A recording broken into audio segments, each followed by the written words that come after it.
નમસ્કાર મિત્રો, આજે હું તમને એક એવી પ્રેમ કથા સંભળાવવા જઈ રહ્યો છું જેની શરૂઆત ખૂબ જ સુંદર અને વચ્ચે અનેક મુશ્કેલીઓ અને અંત એવો કે કદાચ તમારી આંખો ભીની થઈ જાય છે. આ એક એવી કાલ્પનિક વાર્તા છે. ઉત્તર ગુજરાતના એક નાના ગામમાં સિમરમ નામની એક સરળ, સંસ્કારી અને ભણવામાં ખૂબ જ હોશિયાર એવી યુવતી રહેતી હતી.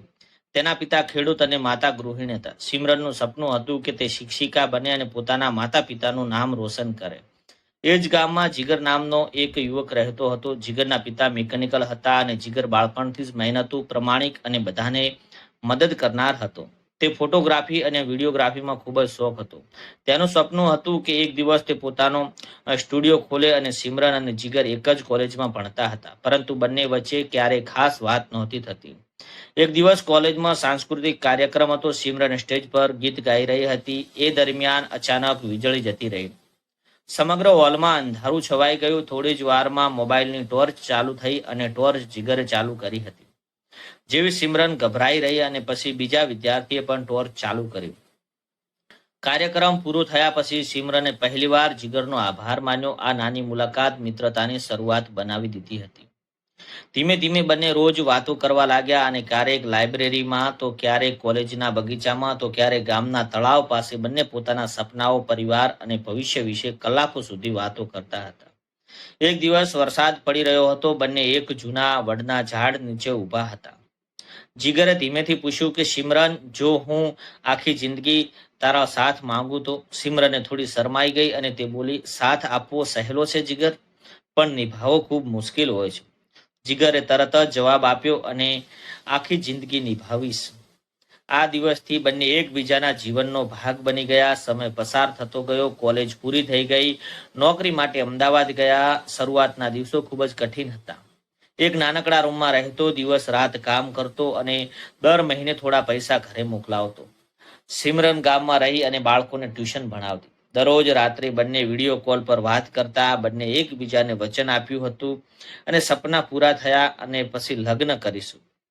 પણ જીવન હંમેશા આપણી યોજના પ્રમાણે ચાલતું નથી. એક દિવસ સિમરનના ઘરે એક ધનિક પરિવાર તરફથી લગ્નનો પ્રસ્તાવ આવ્યો. ઘરના બધા લોકો ખુશ થઈ ગયા. સિમરને હિંમત કરી અને કહ્યું કે હું જીગરને પ્રેમ કરું છું. આ સાંભળી ઘરનામાં તોફાન મચી ગયું. પિતાએ ગુસ્સામાં કહ્યું, પ્રેમથી ઘર નથી ચાલતું. સિમરન આખી રાત રડતી રહી. બીજી તરફ જીગર પણ પોતાની નોકરી બચાવવા માટે સંઘર્ષ કરી રહ્યો હતો. એવામાં કંપની બંધ થઈ ગઈ. જીગરની નોકરી જતી રહી. હવે તેની પાસે નોકરી પણ નહોતી અને સિમરન તરત જ જવાબ આપવાની સ્થિતિમાં પણ નહોતી. તે માત્ર એટલું જ બોલ્યો, અને મને થોડો સમય આપ. થોડા દિવસ પછી સિમરનનો ફોન બંધ આવતો લાગ્યો અને જીગર ગભરાઈ ગયો હતો.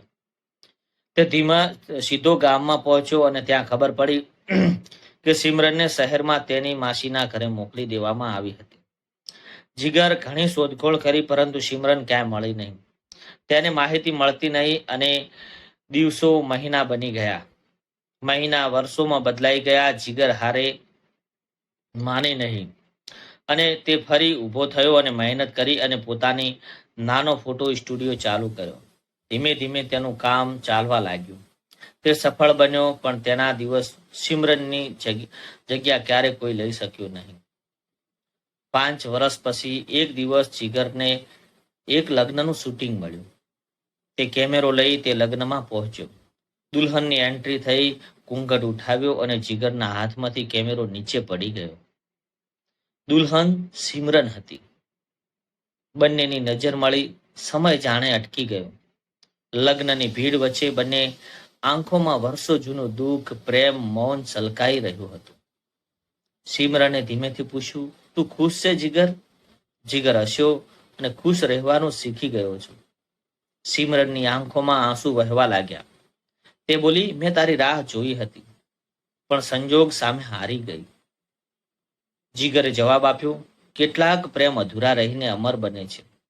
જીગરે લગ્નના શૂટ કર્યા અને તે ખબર ન પડી કે કેમેરાની પાછળ ઉભેલો વ્યક્તિ દુલ્હનનો પહેલો પ્રેમ હતો. લગ્ન પૂરા થયા. સિમરન પોતાની નવી જિંદગી તરફ ચાલી ગઈ. જીગર પોતાની કારમાં બેઠો. આકાશમાં વરસાદ શરૂ થયો હતો અને ચહેરો પણ વરસાદની આંસુઓને એક સમજી શક્યું નહીં. મિત્રો, દરેક પ્રેમ કથાનો અંત લગ્ન નથી હોતો. કેટલાક પ્રેમ જીવનભર દિલમાં જીવતા રહે છે અને કદાચ એવા પ્રેમ જ લોકોનો સાચો પ્રેમ બની રહે છે.